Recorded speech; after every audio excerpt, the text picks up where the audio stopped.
Hey guys, it is Forge here and welcome back to another mod review, and today we're going to be covering the Roots mod for Minecraft 1.21.1 NeoForge. To get started in this mod, you're going to want to get yourself a Runic Tablet, and this is going to be your best friend throughout your playthrough, as this is basically the information tablet, so it'll tell you everything you need to know. And this can be crafted with any type of stone, 3 seeds, and an old root. To get this old root, you're going to need to punch yourself some tall grass, and it has about a 1 in 40 chance of dropping, so you're probably going to need a bit more grass than this. A core crafting ingredient, as well as ritual and spell ingredient in this mod, are these barks. And to get these, you're going to need to get yourself a bark knife, which is just crafted with 5 of any saplings like so, a plank of any type, and then a stick. And to use this knife, you're going to need to find yourself a log, or you can also use the wood type as well. And for each log, basically, the bark will correspond to what you get. And we just right click on the log or the wood, and it'll give us a random amount of bark. So it'll go until it completely strips the block down to the strip version. And these are the only logs you can currently strip for bark. So the cherry, the mangrove, and all the nether woods haven't been implemented.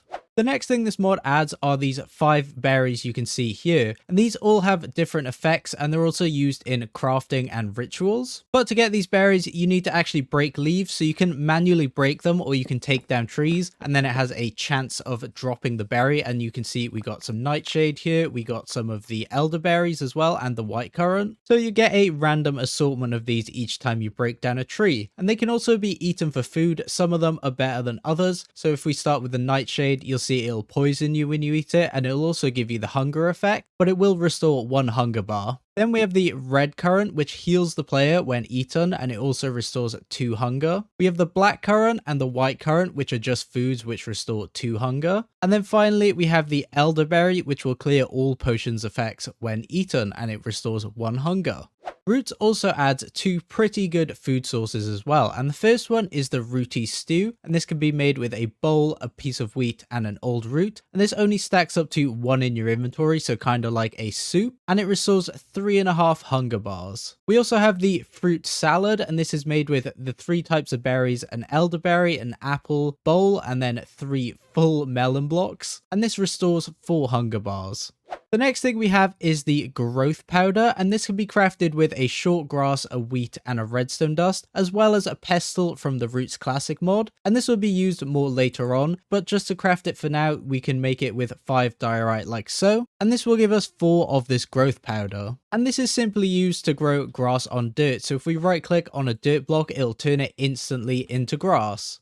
And moving on, we have the healing poultice, and this will heal a player when eaten. And this can be made with a verdant sprig, the pestle again, a red currant, and a piece of paper. And this gives you 2 healing poultices. And these can stack up to 8 in your inventory, and when eaten, they will restore 2.5 hearts to you, but also won't restore any hunger. And moving on, now we're going to be getting to some spell crafting, and that is this second page in the Runic Tablet, and this describes how you make all the spells. So to get started here, you're going to need one of these mortars, and this is just made with 5 of any type of stone in this shape. We also need the pestle that we just mentioned, and just to remind you, that's crafted with 5 diorite like so. So once you've got those crafted up, you can put the mortar down on the ground, and then you're going to use this pestle from within your hand. And then we're just going to need to access the Runic Tablet to choose the spell that we wish to do. And from here, this spell component Insanity onwards are all the spells from within the mod. So you can just choose from any one of these. I'm not going to go through all of them today. I'll probably make a separate video showing off each spell. And within each spell, it'll tell you exactly what the spell does. So this one will create a spike that will throw mobs in the air, but it can also be used as a defensive wall. So it'll basically create a spike of dirt, stone, sand, or gravel. And if you guys want to check out each of these spells and how to make them, you can just come into here, look at how to make them, and it'll also tell you exactly what it does, much like the earth spike.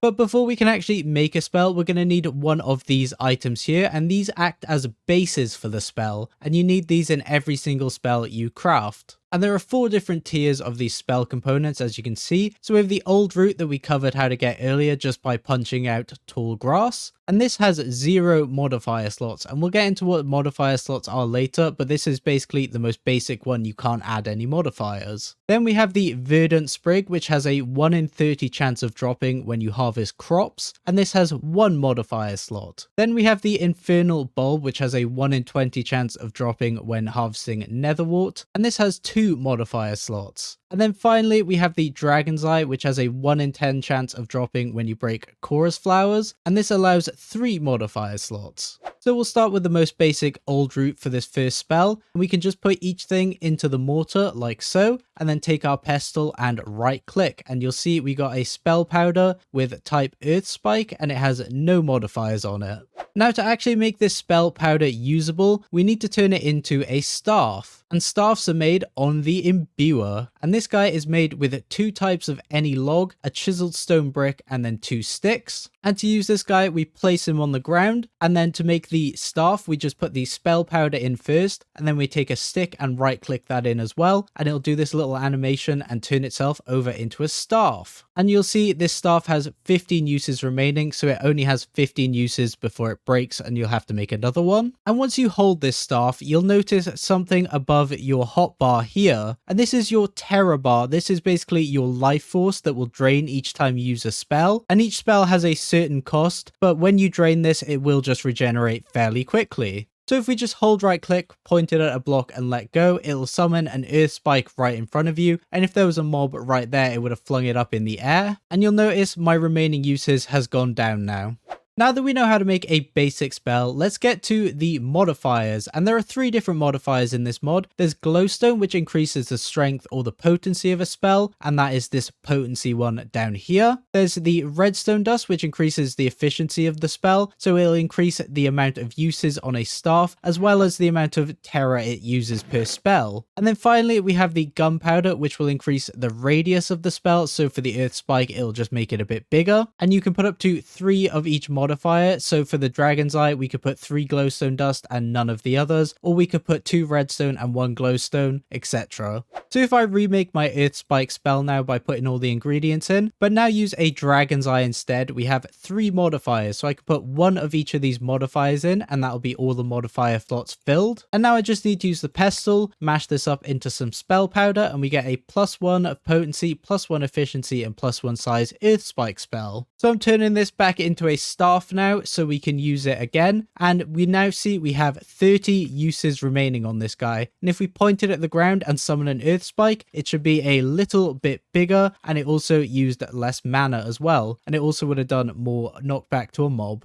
You'll notice at the end of the spellcrafting section, there are 3 new flowers that you can actually make to make 3 advanced spells. And these flowers are the Radiant Daisy, the Flare Orchid, and the Midnight Bloom. And you're actually going to need to form a kind of ritual to get each one of these guys. And all those rituals work using this Mutating Powder. And this is crafted with 3 of the growth powder we made earlier, a pestle, a nether wart, and then a nether star, which makes this quite an expensive craft. So the first flower we're going to be able to make is the Radiant Daisy. And this is made by placing an Oxide Daisy down at noon, so you need to make sure the sun is directly in the middle of the sky. You need to have the night vision effect equipped, and then you throw down a prismarine crystal and a glowstone dust, and then if we just right click this with some mutating powder, it should give us blindness, and it'll give us a Radiant Daisy.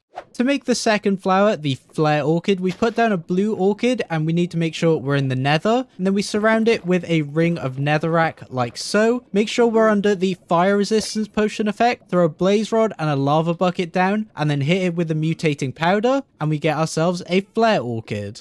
And finally, to make the Midnight Bloom, we need to put down an obsidian block and then a grass block on top of it, or a dirt block, and then a poppy above that. We need to be under the slowness effect. We need to put a block of coal down next to the poppy, and then we hit it with a mutating powder, and we get ourselves a Midnight Bloom. And now that we've made these flowers, we can make some pretty cool spells. And the one I really want to highlight here is this time stop one. And this is made with obsidian, some dragon's breath, a diamond, and a midnight bloom. So let's go ahead and make this spell up. So we'll put all the ingredients into the mortar once again. We'll use a dragon's eye, and then we'll have 2 glowstone for 2 potency, and then a redstone dust for efficiency, and we'll make up this spell powder. And then we can turn it on into a staff by putting it in here again. And now if I'm being chased by a couple zombies, I can use this spell and actually freeze them all. We can do damage to them, but only once, and now they're actually frozen in damage tick time. So then we can keep moving, and we can also freeze them again. So this spell is really, really cool. And moving on to the final section of this mod, we have the ritual section, which is the last page here. And the most basic things you need to perform rituals is this casting altar, and this is just made with 2 of any type of stone, a chiseled stone brick, a block of gold, a poppy, and 2 verdant sprigs. And then we're also going to need a couple of these incense braziers, which are just 6 iron, a cauldron, 1 string, and 1 stick. If you have a look through this rituals tab here, you'll see all of the different rituals we can actually do, but I'll probably save that mostly for another day where I cover all of the different rituals, and we'll just cover some of the key ones right now. Now, with the most basic ritual setup, there are actually only 2 rituals you're going to be able to do. There's this growth ritual, which will scan for crops in a 35 by 35 by 9 area and randomly apply a bone meal effect to a few of them. And then there's also this living tools one here, which we're going to be checking out today because this is how you get each of the living tools, so the living pickaxe, sword, etc. And this will basically infuse some wooden tools and make them a bit stronger, about the similar strength of iron, and they'll also repair slowly over time. So we'll just make the living pickaxe to get started, but all of these are made exactly the same, just with the different wooden tool in place. So on the actual casting altar, we're going to need these 3 items here. So we're going to need a wooden pickaxe, a verdant sprig, and a gold nugget. And then we're going to need 2 incense braziers. And in each of these, we're going to need an oak bark, which we're going to burn. So if I set this casting altar up, and then we just need these incense braziers to be somewhere nearby the casting altar. And we put the wooden pickaxe there, the verdant sprig, and the golden nugget. And then we put the 2 oak barks in here. We also need to grab ourselves a flint and steel to actually light these incense braziers. So you'll see they're now smoking. And then if we just shift and right click here, the ritual will start and we get these cool particle effects, and eventually it'll drop us the living pickaxe. And there it is, the living pickaxe. To upgrade our ritual setup and do more advanced rituals, we can now make the Mundane Standing Stone. And this guy's crafted with 4 of any type of stone, 4 stone bricks, and a block of lapis lazuli. And if we grab some of these guys here, we can actually upgrade our ritual setup real simply, just by placing each of these Mundane Standing Stones 2 blocks away from the casting altar, and then 1 2 blocks away from each central Mundane Standing Stone. So we just need to come around like so, and then place all of these guys in until we have it like that. And with this ritual setup now, we can do a couple more rituals. One's like this life giver here, which will allow us to summon different animals. So we could summon a cow or a pig. So let's go ahead and summon ourselves a cow. So if we put a raw beef here, a leather, and then a bone, we can put some wheat seeds and a nether wart into the incense brazier, light these 2 guys here, and just shift and right click. And you'll see we've started a ritual now to summon a cow. And we should get one any second now. There you go, we have a cow. And then to max out our ritual setup, we can get these attuned standing stones. And we're just going to need 4 of these to improve our setup. And these require nether bricks, any type of stone, and then a diamond in the center. And if we take these, we can just place them 1 block away from each central standing stone like so. And now with this setup, we can do every single one of these rituals, including the ones that don't actually require the standing stones. It still works. So you're a little tired of your spells constantly breaking and also constantly having to have multiple different spells in your inventory? Well, the next thing we have here, the crystal staff, will help you solve that. So this guy here gives every spell you imbue onto it unlimited uses, and it can also hold up to 4 spells. So to start off, we're actually going to need to make the crystal staff, and this is just made as a ritual. To make the crystal staff, you're going to need the full ritual setup, and you're also going to need 4 of these incense braziers. So we put the diamond block, a stick, and a blaze powder in the center, and then a block of coal, acacia bark, verdant sprig, and birch bark into the incense braziers. Make sure all of these guys are all lit, and then shift and right click, and this should start the ritual, and once it's complete, it'll give us the crystal staff. And there you go, we have the crystal staff. But now that I've got this crystal staff, let's put some spells on it. So we just need the crystal staff and then a verdant sprig. And then we put each of the spell powders that we want to imbue on these incense braziers. And then we light these once again. And then we shift and right click and it'll start imbuing the staff with each of the spells. And there you go. We've got our crystal staff with the 4 spells imbued. So we got regeneration. And then to switch to the next spell, we just shift and right click. And then we have the acceleration. And then we shift and right click again to change. And then we've got the Earth Spike, and we can use these spells then just by holding right click and letting go. But when using this staff, we have certain limitations. We must use it on natural blocks, so blocks like dirt, grass, leaves, or log blocks. Otherwise, the staff will tap into the user's own life force. So moving on now, we have these standing stones, and there are all sorts of these, which I won't cover all of them today. I'll probably cover them in the same video as the rituals video. And these guys are kind of similar to these ones here, except they're not used in rituals and they don't require any other setup around them. They're just a single stone that stands on their own, and then they'll do specific uses and they'll do them for free and forever. So take for example this generic standing stone here. We can make this in a ritual with an attuned standing stone, a glowstone dust, and a mossy stone bricks. If I place this guy down, you'll see he's just going to emit some particles around him, and that's all this one really does, as it's more of a decorative one. And you can actually color the particles that are coming out of this using red, blue, and green dye, and then you can reset it using the white dye. So if I use some red dye on this, you'll see it slowly starts to change the particle colors more red, and then if I use some blue, it'll make it a more pinky purpley color. But among the more useful standing stones, we have the accelerating standing stone, and this is again made in a ritual. So on the casting altar, we have the attuned standing stone, the glowstone dust, and the stone bricks. And then in the incense braziers, we have the verdant sprig, the infernal bulb, the wheat, and then the jungle bark. And if we place this guy down over here, it'll give any mob in the area the speed 2 effect in a 9x9 area.